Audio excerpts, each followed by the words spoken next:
So just so you know, right here is a real hot spot, and I've been around the company a long time, and I can only tell you this, is that the founder, Isaac Tigrit, is a personal friend of mine since the 1970s. I've been in the music business as a producer for about 37 years, and I've been in the band before that. But, so Isaac founded Hard Rock Cafes, and then he founded this place. So in his travels, through all of his years, Isaac was married to Maureen Starkey. Do you know who that is? Ringo Starkey, Ringo of the Beatles. So Ringo's wife, first wife, they had 2 children together. And then Isaac married, Ringo ended up marrying Barbara Bach, who, the actress.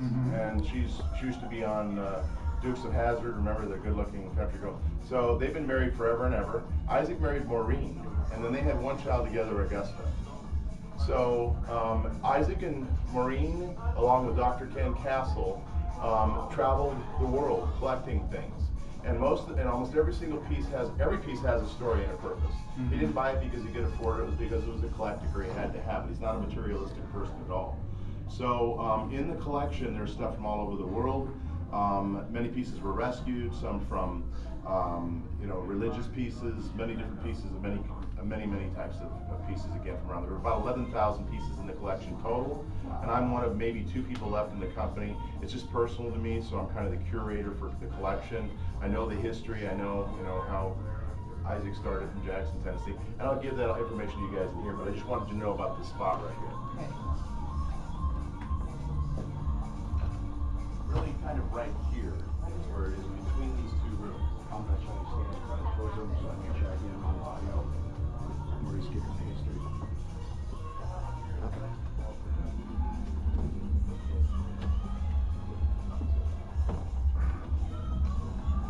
So, what I'm doing right now as a project is I was asked to start. There has been documentation, but a lot of it is not correct on the collection. So I'm kind of redoing it, and I'm actually putting together little QR codes so people can do self-guided tours eventually. With 11,000 pieces, I will not be done when the project is. I won't be not live when the project is finished. But just so you know, I mean, it's amazing because some of these pieces, and again, we have pieces dated as much as 700-800 years old, and there's some in the other room that I'll show you. This room is called Ganesh after the deity Ganesh, and Ganesh is a god that everyone prays to in the Hindu religion for happy events, whether it be births of children, whether it be weddings, things like that. Ganesh was the son of Rama and Sita. This is a very old piece. It's about 400 years old, the bronze statue. The only thing missing from this Ganesh, there's always a mouse at the bottom, and someone snapped it off, unfortunately. And the mouse is there to protect the elephant god, the son, which is Ganesh, the son of Rama and Sita. And what happened is the story of Ganesh, and the reason he has an elephant head, not a human head, is that his mother was Sita, was always the most desired woman in the world.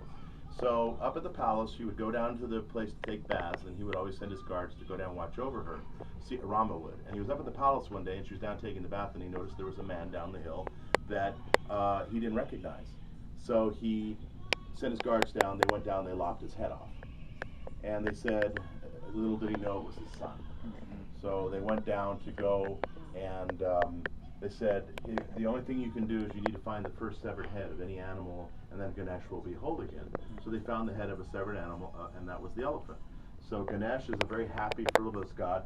This ball right here represents candy, soft candy, and then you see the tusk is broken off, and he broke his tusk off so that he could write scripture. And so what we're standing in right here, but let me jump back. I don't want to jump around too much. I want to tell you a little bit more about the history because I think that's really, really important. Isaac, in his collecting with Maureen for 40 years, Isaac was brought up and immersed in American culture heavily in Jackson by his family. His father was a railroad baron. In fact, his grandfather was a railroad baron, and there's a town named after his grandfather called Tigrit, Tennessee. Isaac's from Jackson, Tennessee. And at the age of 15, his father got relocated for a job in London, and Isaac ended up moving there. He was very excited about it. He's a very bohemian type of spirit, free spirit, so he's looking forward to doing something different. At 16, he got a job working for Carr's Biscuit Company. If you know who that is, that's a cracker company you buy at the stores, even here in the U.S. And he always had a fascination, and again, he was blessed because his family did teach him American culture and roots, which we don't teach in school, right? We teach history. Yeah. And just about every other country teaches culture. And it's important that the only true American culture is the South. And so the colonies, when they came over from Europe to discover the colonies and all that, of course that was all European influence. So although there was a little bit of French influence in the South and Louisiana, the real roots of American culture was really started, as far as music goes, it was started by one man, and his name was Robert Johnson. And Robert Johnson, if you've ever heard the song Crossroads, which is one of the most recorded American songs of all time, Eric Clapton, everyone's done it, was done by Robert Johnson in 1926. And he's considered the father of American music, and really is, because that's where it all started, whether it be rock and roll, blues, gospel, all that kind of evolved because of Robert. And the story is that Robert, in the song, and it is a true story, he was in Mississippi, and he went down to the crossroads between Clarksdale and Rosedale, Mississippi. He fell down on his knees in the middle of nowhere, in the middle of this crossroads, looked up at the heavens and said, God, whoever's listening, give me one shot. I've got something inside of me that I have to share with the world. This music is inside of me, and I have to share it. If you only give me one chance, that's okay. He says, so the story is that he went down to the crossroads, like in the song, fell down on his knees. He sold his soul to the devil, and the blues were born, because he died not too much longer, a couple years after that. So coincidentally, and things are definitely, there's divine intervention, and things do come full circle for on reasons that we don't know. But Isaac ended up working for the biscuit company, as I said. I always say he started in the business rolling dough, then he ended up rolling in it. And Isaac is a very much a free spirit. He's always walked the walk. He's my mentor. He's a guy that I respect so much, because when he had no money, he still gave back to mankind. And so he's still alive. He's living in an ashram in India and has been there the last 5 years. So what happened is that he really fell in love with the Mayfair district of London, which back in the late 1960s and early 70s was very much like our San Francisco during those years with the hippies and the flower power and the free love and all of that. So what ended up happening is that, and I'm telling you this because I think you need to know the whole story, because there's a reason that there are things that I know are going on up here. But so what ended up happening was Isaac really loved the Mayfair district, all the hippies. Isaac still has his ponytail and the trench coat and all that, and he hasn't changed much. He's the same wonderful free spirit he's always been. And he would go to work, and he would walk past cars, and he'd walk past. There was a used Rolls Royce that was on the street that was for sale, and he looked at it and he thought, well, that's a beautiful old car. It's an old Rolls Royce, and he didn't look at it because it was something that he wanted for himself. Because, as I said, he's not materialistic. And you see all this, and you wouldn't think that, right? But he was trying to. He said, what I really want to do, and his dream was to open a southern type of restaurant and bar in Mayfair district of London, selling grits, collard greens, ribs, and blues, music, things like that. And so when he would walk to work each day, he'd see this Rolls Royce. He finally talked to some guys about it, and he knew his father had a friend that owned a car lot in the United States. So he made a call and said, look, if I buy this car and ship it to you, can we flip it and I can make some commission off of it? And of course, Isaac's family loaned him the money because he wasn't making a lot at the biscuit company. And the reason he wanted to do this, he knew that working in the biscuit company, he would never be able to buy a place and live his dream, right? So fortunately that worked. And he sent it, and they flipped it, and then they immediately said, well, let's try it again and again and again. They started a small carriage trade business, flipping Rolls Royce Bentleys to the United States. And older cars, not a big company, but enough to where he raised a couple $100,000. Back then, that's a lot of money. Even today, it is. But what he did was he found a place for sale in Mayfair. While he was living in London, he was going to the International Academy, and he met his best friend, basically, was Peter Morton. And if you don't know who that is, the Chicago restaurateurs, Morton Steakhouses. And so he and Peter were going to International Academy in London together, spent a lot of time together, and they found this place, and he finally said, you know what, Peter, how cool would this be if we could open a little place here in Mayfair doing this, with my vision. He says, you've got a restaurant, your family has a restaurant background, you have finance background, and it was a really yin and yang relationship. They both trusted their expertise and trusted each other. You're good at this, I'm good at that, and that's what happened. So what ended up happening was they bought this place, and the British are very traditional. So to open a place like that was pretty risky, because you don't know whether they're going to embrace something like that. They're so traditional, right? So through divine intervention, a man walks in the door, and that man was Eric Clapton with a couple of friends right off the streets. And Eric walked in, and immediately Isaac recognizes him and walks up to him. He says, you know, hey, Mr. Clapton, thanks for coming in. Would you like to have lunch? It's on me. And he said, hey, I noticed that you have a drawl. You're from the States. And he says, yes, I am. He says, Mr. Clapton, I want to thank you for what you did with Robert Johnson's recording of the song Crossroads. And he says, really? He says, well, thank you, because he said, without you guys, without the South and your music, none of us would be here. He says, whether it's the Rolling Stones, Beatles, you know, Muddy Waters, Robert Johnson, all that music, that's what they pay homage to them, more than we do, which is really sad. And so he was very enamored and excited to meet Isaac, and he was very, you know, his knowledge of the blues and American culture and everything. So Eric started bringing a lot of friends in, and but before Eric left that day, Isaac's guitar was leaning against the wall and said, hey, would you sign my guitar? And he said, yeah, of course. So Isaac hung it on the wall and started Hard Rock Cafes. So it grew into to a global empire. And basically what happened from there,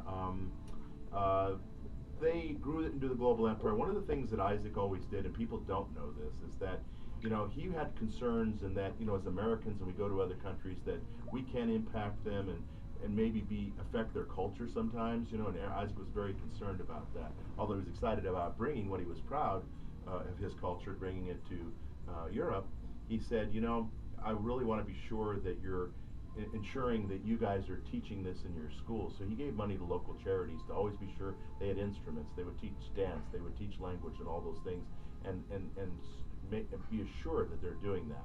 And so he did. And then later years, you know, they were very successful with Hard Rock Cafes. They ended up, Peter had an idea, and he came to Isaac with it. He says, you know, they were talking about opening a Hard Rock hotel, resort, and casino in Las Vegas, Nevada. Isaac's not a big fan of Las Vegas, and he said, you know, Peter said, I think this is a great idea, and I think we would just kill it, you know, be a really great business. And Isaac said, well, you know, I'm not real that excited about it, and, you know, you can go ahead and do it. So basically, he said, well, how do we do that? We're business partners. He said, well, it's real simple. You know, he said, it's not about money. He said, it's about, let's just make it really easy. He says, you know the Mississippi River? And he goes, of course I do. And he says, you take everything west, I take everything east, and we just divide it and call it even. So that's what they did. So, in what happened at that point, and this is where, you know, as I said, he's been collecting and rescuing pieces from around the world for years. And he and Dr. Ken Castle, who was also a professor at UNLV in fine arts and in art history, Ken's also a member up here. He travels around, does a lot of people's interior design of their homes, and he's also a Swami. So, but Ken was just up here not too long ago. But he did some of the buying trips with Isaac, as other people did, but mostly it was just a few people, and he and Maureen bought a lot of the stuff together. So, but what happened was that Isaac, at that point, Peter had great success with the hotel and resort here. So immediately, what do you think would happen on Isaac's side of the Mississippi River? People were calling him and saying, hey, you know, we're interested in opening a Hard Rock hotel and resort with the Seminole Indian tribe in Florida. And we're also interested in them. So the next thing, his phone's ringing for Biloxi, Mississippi, and the Caribbean, and all these people, you know, things just started evolving. And he just said, you know, I really, this is a great time for me. All I ever want to do really is help people. This gives me the ability to do that. So I'm going to go ahead, and he sold his interest in the company. So from there, Isaac came back to the States, and he bought a train car, a historic train car. And it's called Car 51. It was built in 1938. It was a presidential car, the most famous American car, train car of all. And I don't know how many great presidents, from Roosevelt, everybody was on this train car. And that's how they used to campaign, of course, back in the day. And so Isaac bought this car because he had always had a love for the railroads.